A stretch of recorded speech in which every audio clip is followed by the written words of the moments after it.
Hey guys, welcome to Tutorial Guru. Today we'll be learning how to turn off dark mode on Gmail, and now let's dive right in. Now to turn off dark mode on a Gmail app, first open up a Gmail on your phone.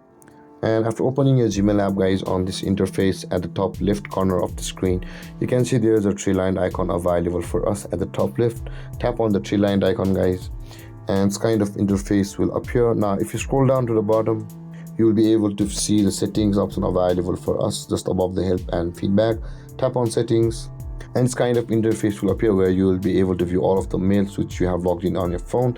But at the top of the screen, you can see there is the general settings option available for us. Tap on the general settings. Now again, we will be required to tap on the theme option available for us over here, which is at the top of the list. Tap on the theme option and this kind of box will appear. Now in order to turn off dark mode, guys, you can see it says the light option available for us. Tap on the light mode and then the dark mode will be turned off and the light mode will be enabled on your Gmail. By this way, guys, you'll be able to turn off your dark mode on Gmail. And if you have any confusions or questions regarding the topic, feel free to comment in the comment section below, and don't forget to like, subscribe and hit that bell icon for more videos.